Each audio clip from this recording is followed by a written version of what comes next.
सत्तारूढ़ दल का उम्मीदवार अनंत सिंह होने के बाद भी उसका नाम कहीं पर आया है तो उसको भी अरेस्ट किया गया। ये सुशासन है।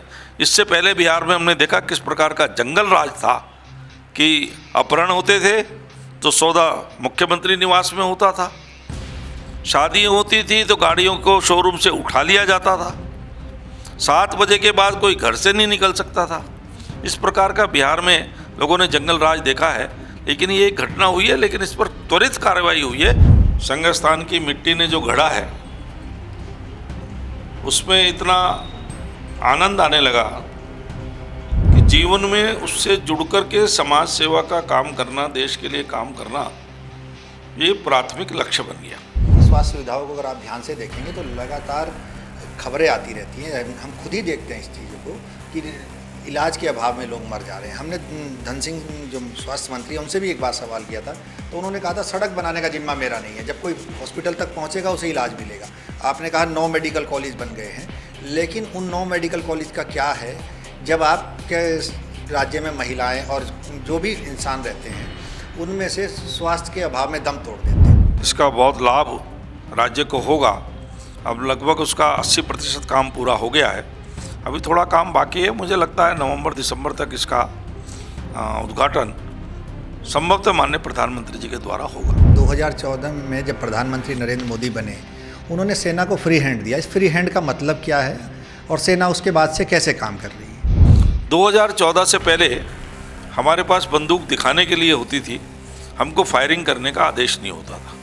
कोई भी हमको कुछ भी अपशब्द कहकर चला जाता था, हम मन महसूस कर रह जाते थे, कुछ जवाब नहीं दे पाते थे। देखिए, विपक्षी पार्टियां कहीं ना कहीं राष्ट्रीय सुरक्षा से खिलवाड़ कर रही हैं। जो विदेशों से हमारे बराबर के बांग्लादेश है, पाकिस्तान है, जो यहाँ से घुसपैठी आए हैं, म्यांमार से जो रोहिंग्याज आए हैं, उनको एक संरक्षण दिया गया।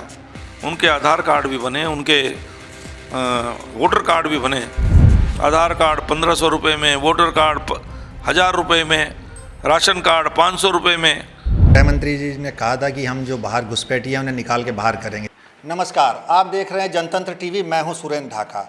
आज ऑफ द रिकॉर्ड में हमारे साथ होंगे उत्तराखंड के राज्यसभा सांसद नरेश बंसल जी। उनसे बात करेंगे उनके कार्यकाल का और उन्होंने कैसे अपने राजनीतिक जीवन का सफ़र शुरू किया। नरेश बंसल जी, स्वागत है आपका। धन्यवाद, नमस्कार। मेरा पहला सवाल ये है आपसे कि आपने 8 साल की उम्र में राष्ट्रीय स्वयंसेवक संघ ज्वाइन किया, तो ये कहाँ से, जब आदमी बच्चा होता है उस समय कहाँ ऐसी सोच होती है कि वो 8 साल की उम्र में जाके और राष्ट्रीय स्वयंसेवक संघ जैसा संगठन को ज्वाइन कर ले? एक हिंदूवादी संगठन है। देखिए, जो 8 साल की उम्र में आप समझ सकते हैं कि कोई वैचारिक दृष्टि से मैं संघ में गया हूँ, ऐसा तो है नहीं। मैं खेलने कूदने के लिए अपने साथ के बच्चों के साथ गया। उस समय खेलने के साधन इसी प्रकार के थे और खेलने के लिए गया। खेलते खेलते खेलते खेलते संघ स्थान की मिट्टी ने जो गढ़ा है उसमें इतना आनंद आने लगा कि जीवन में उससे जुड़ कर के समाज सेवा का काम करना, देश के लिए काम करना, ये प्राथमिक लक्ष्य बन गया। दूसरी बड़ी बात यह है, आपने छात्र राजनीति की। छात्र राजनीति से आप लगभग 4 दशक से ज़्यादा का समय आपने संगठन में गुजारा है, तो उस जो समय है उसे कैसे देखते हैं? समय मैं देखता हूँ कि निरंतर काम करते रहना, अपने काम के प्रति पूरी तरह से समर्पित होकर के काम करना, अनुशासन के साथ काम करना, तो वो निश्चित रूप से प्रगति में सहायक होता है। मैंने कभी जीवन में नहीं सोचा था कि मैं यहाँ तक आऊँगा। मैं तो निम्न मध्यम वर्गीय परिवार में पैदा हुआ, लेकिन अनुशासन में रह करके काम करते करते मुझे संगठन ने जहाँ जहाँ जो भी काम दिया उसको मैंने निष्ठा और योग्यता क्षमता से किया। तो मुझे कभी ये नहीं कहना पड़ा कि मुझे ये बना दो। मुझे जब भी बनाया संगठन ने बनाया। सरकार में जब आए हम तो सरकार ने अपने आप जो दायित्व दिए। मैं जब संगठन मंत्री बना, बैंक से वीआरएस लेकर के मैं आया, राजनीतिक क्षेत्र में आने के लिए आया। उस समय मन में एक कल्पना थी कि चुनाव लड़ेंगे, लेकिन चुनाव का नहीं मिला टिकट। तो मैं लगा रहा, मुझे नहीं मालूम था। मुझसे केवल इतना पूछा गया कि 5-7 साल चुनाव लड़े बिना रह सकते हो? मैंने कहा 20 साल भी। और ये बात है 27 अक्टूबर 2002 की। और 27 अक्टूबर के एक सप्ताह के अंदर 4 नवंबर 2002 को मेरी घोषणा प्रदेश महामंत्री संगठन की हो गई। प्रदेश महामंत्री संगठन अधिकांशतः संघ का प्रचारक होता है। मैं संघ का कार्यकर्ता था, लेकिन प्रचारक नहीं था, गृहस्थ था। लेकिन मुझे जिम्मेदारी मिली तो मैंने पूर्णकालिक के रूप में 7 वर्ष तक उस जिम्मेदारी को पूरा निभाया। 2002 से 2009 तक, पूरा 4 नवंबर से 4 नवंबर तक। जब मुझे आवास विकास परिषद के अध्यक्ष की जिम्मेदारी मिली, तब भी मुझसे किसी ने नहीं पूछा, न मैंने किसी को कहा। वहाँ से मुक्त करके मुझको उसकी जिम्मेदारी मिल गई। 2012 तक मैं रहा, 9 से 12 तक। 12 में सरकार नहीं आई तो मुझे फिर संगठन के प्रदेश महामंत्री की जिम्मेदारी मिली, तब भी मुझे किसी ने नहीं कहा। 2012 के चुनाव में मैं प्रदेश की चुनाव समिति का, चुनाव संचालन समिति का महासचिव बना। कोश्यारी जी अध्यक्ष थे। कहने का मतलब है कि मुझे कभी ये नहीं कहना पड़ा कि मुझे ये बना दो। संगठन ने जो समझा वो दिया। और 2019 तक मैं रहा। 2019 के लोकसभा चुनाव में मुझे कार्यकारी अध्यक्ष की जिम्मेदारी मिली। 5 सीटें हम जीते उस समय। 2018 से 2020 तक मैं 20 पॉइंट प्रोग्राम इम्प्लीमेंटेशन का कैबिनेट रैंक के साथ उपाध्यक्ष रहा। और 2020 नवंबर से मैं राज्यसभा में आ गया। कभी कभी मुझे लगता है कि भगवान मुंह से निकालता है। जो मैंने कहा कि मैं 20 साल भी चुनाव लड़े बिना रह सकता हूं, तो लगभग 18-20 साल के बाद तो आपको चुनाव लड़ने की जरूरत ही नहीं, मुझे चुनाव लड़ने की जरूरत नहीं मिली और देश के उच्च सदन में मुझे स्थान मिला। एक और बात है, अब राज्य बने 25 वर्ष हो गए हैं, सरकार उपलब्धियां गिना रही है, विशेष सत्र भी बुलाया गया है। कैसे देखते हैं, कितना विकास हो पाया है? देखिए, राज्य ने बहुत प्रगति की है, इसमें कोई दोहराई नहीं। सरकारें किसी की भी रही हो, कभी हम 2 कदम चले होंगे, कभी हम 10 कदम चले होंगे, लेकिन प्रगति की है। आपको एक उदाहरण से समझ में आएगा। जब राज्य बना तो हमने लोन लेकर राज्य प्रारंभ किया। आज हमारा राजस्व इतना बढ़ गया है कि हमारा बजट 26 गुना बढ़ गया। हमारी प्रति व्यक्ति आय 17 गुना बढ़ गई। आज 1 लाख करोड़ से ऊपर का बजट है, जो कुल 12,000 करोड़ का बजट था। और प्रति व्यक्ति आय में वृद्धि। आज 5,000 करोड़ का हमारा सरप्लस है। आर्थिक संसाधन हमने अपने बढ़ाए हैं। आज हमारे राजस्व का 50% से ऊपर हमारे आर्थिक संसाधनों से है। आज सरप्लस बजट वाले राज्यों में, देश में टॉप 10 राज्यों में हमें SDG गोल नीति आयोग ने उसमें हमको देश में प्रथम स्थान पर रखा है।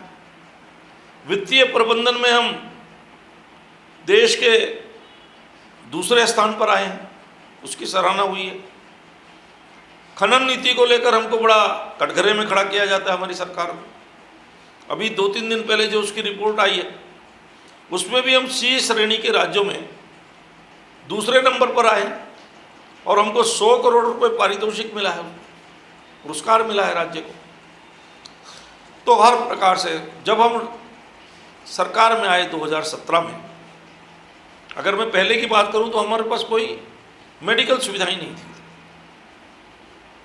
कोई मेडिकल कॉलेज नहीं था सरकार में। एक एम्स हमको अटल जी ने दिया। आज हमारे पास 8 मेडिकल कॉलेज हैं। 2017 में जब सरकार में हम आए तो कुल 900 के आसपास डॉक्टर्स थे। आज ये संख्या 3,000 है। नर्सिंग स्टाफ, स्कूलों में मास्टर्स, स्कूलों की बिल्डिंगें, स्मार्ट विद्यालय, हर क्षेत्र में, बागवानी के क्षेत्र में हमको पुरस्कार मिला है, ऑर्गेनिक खेती में पुरस्कार मिला है, टूरिज्म में हम बहुत आगे बढ़े हैं। यद्यपि आपदाएं भी आई हैं, आपदाएं हमने झेली हैं, हर वर्ष हम आपदा छोटी बड़ी झेलते हैं, उसके बावजूद भी प्रगति की है। 4000 गांव सड़कों से जुड़े हैं। देखिए आप गांव 1 लाख किलोमीटर से ज़्यादा सड़कें गांव में बनी हैं। और जो जंगल कटते थे लकड़ियों के लिए, माताओं बहनों की सेहत खराब होती थी, उसके लिए उज्ज्वला गैस के कनेक्शन दिए गए, प्रधानमंत्री आवास योजना में आवास दिए गए, नल से जल पहुंचाने का काम हुआ, हर थोक तक बिजली पहुंचाने का काम हुआ। तो सब प्रकार जो प्रगति के मानदंड हैं, पैरामीटर्स हैं, उस पर हम आगे बढ़े हैं। शिशु मातृ मृत्यु दर कम हुई है। तो इस प्रकार से हर क्षेत्र में राज्य ने प्रगति की है, लेकिन बहुत कुछ करना बाकी है। महिला सशक्तिकरण में सेल्फ हेल्प ग्रुप को 5 लाख रुपए तक का लोन मुफ्त मिल रहा है। 1.25-2 लाख लखपति दीदी बनी है। 30% क्षैतिज आरक्षण हमने महिलाओं को दिया है। आंदोलनकारियों को 10% क्षैतिज आरक्षण हमने दिया है नौकरियों में। तो स्थानीय निकायों में 50% आरक्षण है। तो इस प्रकार से महिलाओं का सशक्तिकरण, युवाओं को आगे बढ़ना, मेडिकल की सुविधाएं, शिक्षा की सुविधाएं, हर क्षेत्र में राज्य आगे बढ़ा है। पर अभी अगले 25 साल जो 2047 तक विकसित भारत बनना है, तो हर एक को विकसित होना है, उसके लिए बहुत कुछ करने की आवश्यकता है। मैं समझता हूँ अभी ये जो 2-3 दिन का सत्र चल रहा है, पक्ष और विपक्ष मिलकर इसमें ऐसा रोड मैप का मंथन करेंगे कि ऐसा रोड मैप बने कि 2047 में हम भारत के अग्रणी राज्यों में आकर के विकसित भारत में अपना योगदान दे सकें। आपने अभी स्वास्थ्य सुविधाओं की बात की। स्वास्थ्य सुविधाओं को अगर आप ध्यान से देखेंगे तो लगातार खबरें आती रहती हैं। हम खुद ही देखते हैं इस चीज़ों को कि इलाज के अभाव में लोग मर जा रहे हैं। हमने धन सिंह जो स्वास्थ्य मंत्री हैं उनसे भी एक बार सवाल किया था, तो उन्होंने कहा था सड़क बनाने का जिम्मा मेरा नहीं है, जब कोई हॉस्पिटल तक पहुंचेगा उसे इलाज मिलेगा। आपने कहा 9 मेडिकल कॉलेज बन गए हैं, लेकिन उन 9 मेडिकल कॉलेज का क्या है जब आपके राज्य में महिलाएं और जो भी इंसान रहते हैं उनमें से स्वास्थ्य के अभाव में दम तोड़ देते हैं। देखिए, पैरामीटर्स में हम आगे बढ़े हैं, मैंने ये कहा है। आज टेलीमेडिसिन के मामले में उत्तराखंड देश के अग्रणी राज्यों में है। एम्स का सेकंड एम्स कुमाऊं में टेलीमेडिसिन की सुविधाएं दे रहा है। टेलीमेडिसिन के में बोला है। एक और बड़ा सवाल है, NH जो बन रहा है, इस पर लगातार आपने संसद में भी आवाज़ उठाई है, जिस पर केंद्रीय मंत्री नितिन गडकरी ने जवाब दिया था, लेकिन अभी तक उस पर कुछ इम्प्लीमेंट नहीं हुआ है। नहीं, उस पर इम्प्लीमेंट हो रहा है, लगातार काम हो रहा है। जो नया दिल्ली देहरादून एक्सप्रेसवे बन रहा है, और इसके बनने से आवागमन सरल होगा, सुगम होगा, हमारा टूरिज़्म और हमारा तीर्थाटन ये सब बढ़ेगा। इसका बहुत लाभ राज्य को होगा। अब लगभग उसका 80% काम पूरा हो गया है। अभी थोड़ा काम बाकी है। मुझे लगता है नवंबर-दिसंबर तक इसका उद्घाटन संभवतः माननीय प्रधानमंत्री जी के द्वारा होगा। इससे दूरी 2.5 घंटे की हो जाएगी, 3 घंटे में हम दिल्ली पहुंच जाएंगे। तो क्या आपको नहीं लगता कि एक रोड अंदर भी बननी चाहिए, जिससे कि जो वहाँ से ट्रैफिक स्पीड से आएगा तो शहर के अंदर जाम की स्थिति हो जाएगी? शहर के अंदर भी हम कॉरिडोर बनाने का प्रस्ताव है। शहर के रिंग रोड बनाने का प्रस्ताव है। रिस्पना में और बिंदाल में एलिवेटेड रोड बनाने का है। अब उसका आकलन चल रहा है, DPR वगैरह शायद बन गई है, लेकिन जल्दी होकर के शहर की जो यातायात की समस्या है उसको हल करने के लिए आड़त बाज़ार को शिफ्ट किया जा रहा है। तो इस प्रकार से शहर की जाम की समस्या है, इसमें कोई दो राय नहीं। विशेष रूप से वीकेंड में होता है तो चारों तरफ हमने उधर से आते हुए पोंटा जो ट्रैफिक जाना है, मसूरी जो ट्रैफिक जाना है, वो बारों बार मसूरी जा सकेगा। इस प्रकार की रोड्स हमारी लगभग बन गई है और बन रही है। रोपवे भी पुरकुल से मसूरी के लिए जा ही रहा है। तो रोपवे और बड़े बाईपास हाईवे बन कर के काफ़ी समस्या का समाधान होगा। आप पार्टी के राष्ट्रीय कोषाध्यक्ष भी हैं। मेरा एक सवाल उस बात को लेकर है कि 2014 में जब प्रधानमंत्री नरेंद्र मोदी बने, उन्होंने सेना को फ्री हैंड दिया। इस फ्री हैंड का मतलब क्या है और सेना उसके बाद से कैसे काम कर रही है? सेना को जो फ्री हैंड मिला, इसका सीधा अर्थ है, मैंने एक सैनिक से पूछा कि मैंने कहा बताइए 2014 से पहले की स्थिति क्या थी सेना के लिए और अब क्या है। उसने मुझे बताया कि मैं कश्मीर में पोस्टेड हूँ। 2014 से पहले हमारे पास बंदूक दिखाने के लिए होती थी, हमको फायरिंग करने का आदेश नहीं होता था। कोई भी हमको कुछ भी अपशब्द कहकर चला जाता था, हम मन महसूस कर रह जाते थे, कुछ जवाब नहीं दे पाते थे। 14 में आने के बाद, नरेंद्र मोदी जी के आने के बाद हमको ये फ्री हैंड था। जहाँ पहले हम पर अटैक भी होता था तो हमको गोली चलाने की परमिशन लेनी पड़ती थी, अब यह है कि गोली अगर कहीं से आती है तो चाहे गोला चलाओ लेकिन उसको समाप्त करो।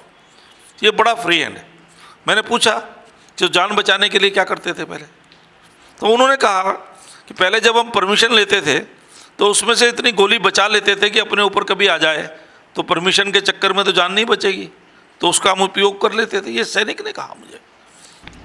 एक और बड़ा सवाल है, सर को लेकर विवाद चल रहा है, जो विशेष गहन पुनरीक्षण अभियान राष्ट्रीय चुनाव आयोग चला रहा है, उसको लेकर एक विवाद चल रहा है। जो विपक्षी पार्टियां हैं वो हाथों में उसे उठा ले रही हैं और एक बड़ा मुद्दा इसको बना। देखिए, विपक्षी पार्टियां कहीं ना कहीं राष्ट्रीय सुरक्षा से खिलवाड़ कर रही हैं, और ये खिलवाड़ पिछले 50 वर्षों में हुआ ही है देश के साथ, कि एक वोट बैंक की राजनीति के अंतर्गत, तुष्टीकरण की राजनीति के अंतर्गत जो विदेशों से हमारे बराबर के बांग्लादेश है, पाकिस्तान है, जो यहाँ से घुसपैठिए आए हैं, म्यांमार से जो रोहिंग्याज आए हैं, उनको एक संरक्षण दिया गया, उनके आधार कार्ड भी बने, उनके वोटर कार्ड भी बने। मेरे एक मित्र हैं जो बंगाल से सांसद है, मैंने उनसे पूछा, उन्होंने कहा हमारे यहाँ तो जब से टीएमसी की गवर्नमेंट है बॉर्डर पर ऑफिसेज खुले हुए हैं, आधार कार्ड 1500 रुपये में, वोटर कार्ड 1000 रुपये में, राशन कार्ड 500 रुपये में, इस प्रकार की चीज़ें चल रही हैं। और आप भी ये मानेंगे कि लोकतंत्र में जनता की सरकार होती है, पर जनता कौन? जो उस देश की निवासी है, जिसके हित के लिए, जिसके सुरक्षा के लिए सरकार चुनी जाती है। हम कहते भी हैं government for the people, of the people, by the people. तो बाय द पीपल कौन से? जो देश के निवासी, जो घुसपैठिए हैं, जो हमारे युवकों के रोजी रोटी के काम पर डाका डाले हुए बैठे हैं, हमारे संसाधनों का उपयोग कर रहे हैं और हमारे लोग वंचित हैं, क्या उनको वोट देने का अधिकार होना चाहिए? क्या उनके द्वारा चुनी हुई सरकार जनता के सपनों को पूरा कर सकती है? तो वोट की राजनीति न करके विपक्षी दलों को राष्ट्र हित में विचार करते हुए इसका समर्थन करना चाहिए, इसमें सहयोग करना चाहिए। इसका एक ही कंसेप्ट होना चाहिए कि जो हमारे देश का बोनाफाइड नागरिक है वो चुनाव की वोटर लिस्ट से उसका नाम वंचित ना हो, वो वंचित ना हो, और जो बाहर के घुसपैठियाज हैं, जो हमारे संसाधनों पर डाका डाले बैठे हैं, उनको वोट का अधिकार न मिले, वो वोटर लिस्ट में ना आए। दो ही इसके कंसेप्ट हैं, और कोई पहली बार एसआईआर नहीं हो रहा है। 47 से लेके अब तक 8 बार एसआईआर हुआ है। गहन पुनरीक्षण प्रक्रिया है, 2003 के बाद लंबे समय के बाद अब हो रही है। अभी भी उसमें सारा कहा है कि 2003 से पहले के जो वोटर लिस्ट है वो एज इट इज रहेंगे, तो उसमें किसी को वंचित नहीं कर रहे। 2003 के बाद जिनके नाम आ रहे हैं उनके माता पिता के नाम उसमें हैं, तो उनके नाम भी आएंगे। तो इस प्रकार से एक बोनाफाइड, एक शुद्धिकरण वोटर लिस्ट का हमेशा होता रहा है, और अब भी यही इसका लक्ष्य है। विपक्षी दलों को सहयोग करना चाहिए। मैं आपके माध्यम से भी बताना चाहता हूं कि विपक्षी दलों के बीएलए हैं सबके, हर राजनीतिक दल को छोटा हो बड़ा उसमें बराबर का अधिकार है। तो उनके बीएलए बीएलओज, जो बीएलओज हैं उनको सहयोग करके, बीएलओज भी उसी सरकार के कर्मचारी हैं, वो और पॉलिटिकल पार्टीज के बीएलएज मिलकर के एक शुद्ध सूची बनाएं, तो मैं समझता हूँ ये बहुत रिफॉर्मेटिव काम है, जिससे हमारी मतदाता सूची बहुत ही शुद्ध हो सकती है। लेकिन जिनके नाम गलत ढंग से चढ़ गए हैं, सीए एनआरसी की बात की जा रही थी, और जो घुसपैठिए आए हैं देश में उन्हें निकालने की बात की जा रही थी, अभी तक तो कोई गया नहीं है। वो प्रक्रिया अलग है, उसका एसआईआर से कोई मतलब नहीं है। एसआईआर अलग चीज़ है, लेकिन जिनको लगता है कि जब इसके बाद का दूसरा कदम आएगा ना, जिनके नाम जो शुद्ध है नहीं, वो है नहीं, आइडेंटिफाइड हो जाएंगे, आइडेंटिफाइड हो जाएंगे, तो फिर सरकार उस पर काम करेगी।